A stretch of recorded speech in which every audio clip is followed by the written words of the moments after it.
Mercedes Moné, Will Ospreay, Kazuchika Okada, these are top names Tony Khan signed who have been at the forefront of AEW for the past several months. However, not every company can keep or sign every pro wrestler out there. When you bring in more names in your company, existing ones do get affected, and there are some notable names in AEW right now who are ready to leave the alternative for good.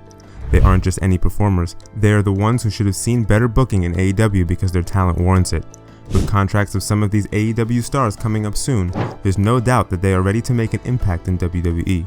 So today, let's see which AEW stars are ready to take over WWE right here on JRSlobberKnocker. Let's get right into it.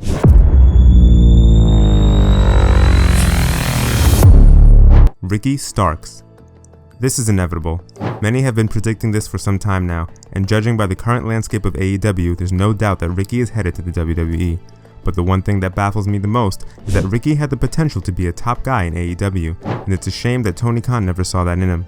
Ricky gave his best with whatever he was given, and he made sure that he stood out in a roster that's bloated to this very day. When it comes to the promos, Ricky captivated the viewers, and you got a glimpse of how great of a talker he is when he was in major programs. He destroyed MJF on the mic before their match in 2022's Winter is Coming.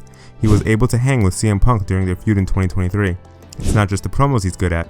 Ricky is also a strong in-ring performer. If you haven't seen his strap match against Bryan Danielson from All Out last year, I highly suggest you go watch it. It perfectly showcased Ricky as an in-ring performer.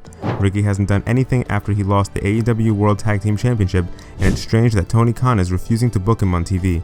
Ricky's AEW contract is reportedly up this year. WWE is definitely interested in signing Ricky Starks once his AEW contract expires, and Ricky won't be hesitating in joining the biggest wrestling promotion in the world. Lucha Brothers. If you've been watching AEW since day one, you know that the Lucha Brothers were one of the first tag teams the company ever signed. Penta and Rey Fenix are a special tag team. You just can't duplicate the style they wrestle, and this is a major reason for them being a fan favorite for so long. They have put on some of the best tag team matches of the past 10 years. Their matches with especially the Young Bucks are just something else. Their steel cage match from 2021's All Out is one of my personal favorite tag team matches.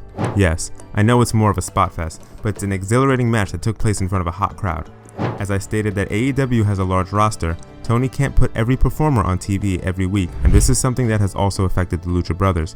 With reports of their contract expiring soon, Lucha Brothers could be headed to the WWE, as they are showing a major interest in joining the promotion. Can you imagine the matches we could get? Matches against the likes of DIY, The New Day, and the Street Profits have money written all over them. On top of that, Penta and Rey are excellent singles performers too. They could have a solid match against anyone on that roster. I expect the two to debut on the main roster. Once they do, they will be making the tag team division their own. Daniel Garcia. Recent reports show that Garcia hasn't re-signed with AEW, and he is seriously entertaining the idea of going to WWE. And why wouldn't WWE sign somebody like Garcia? He has so much potential, and he's just 25 years old. AEW has excellently built several young stars in the past few years, and Daniel could have been one of them.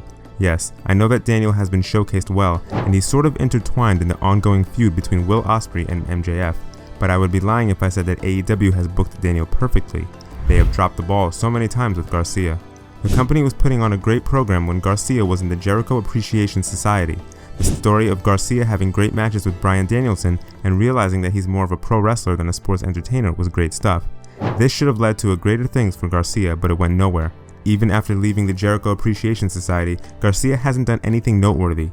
Garcia, however, is a great pro wrestler and can cut a passionate promo. He would do tremendously well in NXT, and Shawn Michaels could tap into the unrealized potential of Garcia. With the on and off push that Garcia has received in AEW, don't be surprised to see Garcia versus Trick Williams by the end of this year. Wardlow. This one is frustrating on so many levels. I would have never included Wardlow if I were making this video in 2022. Wardlow was super over back then. He got over on his own when he was a member of the Pinnacle. Despite being MJF's bodyguard, fans were attracted to Wardlow as he was able to carry himself quite well. Fans were totally behind Wardlow when he moved away from the Pinnacle. On top of that, Wardlow even squashed MJF at 2022's Double or Nothing. One would think that things would have gone up for Wardlow after that, but that was far from the case. Wardlow did go on to win the TNT Championship on 3 separate occasions, but can anyone tell me if they remember Wardlow doing anything special in those reigns? Yeah, me neither. Joining the Undisputed Kingdom should have set things straight for Wardlow, but the entire stable never took off like it should have. Wardlow is capable enough of having competitive matches and feuds, and AEW is not presenting him with that right now. I won't be surprised at all if Wardlow chooses not to re-sign with AEW once his contract comes up. The guy is just too good to be sitting around and doing something irrelevant. Wardlow would fit like a glove on the WWE roster. Imagine a match against Obafemi. Wait, forget that. Imagine a match against Gunther. It sounds so damn exciting. Wardlow is the kind of superstar you book as the world champion of your company. So there you have it, folks. Do you think any of these AEW performers would sign with WWE, or would they be re-signing with AEW? Let us know in the comments below, and you might also want to check out our other awesome videos on the channel. Make sure to subscribe to JRSlobberKnocker for more.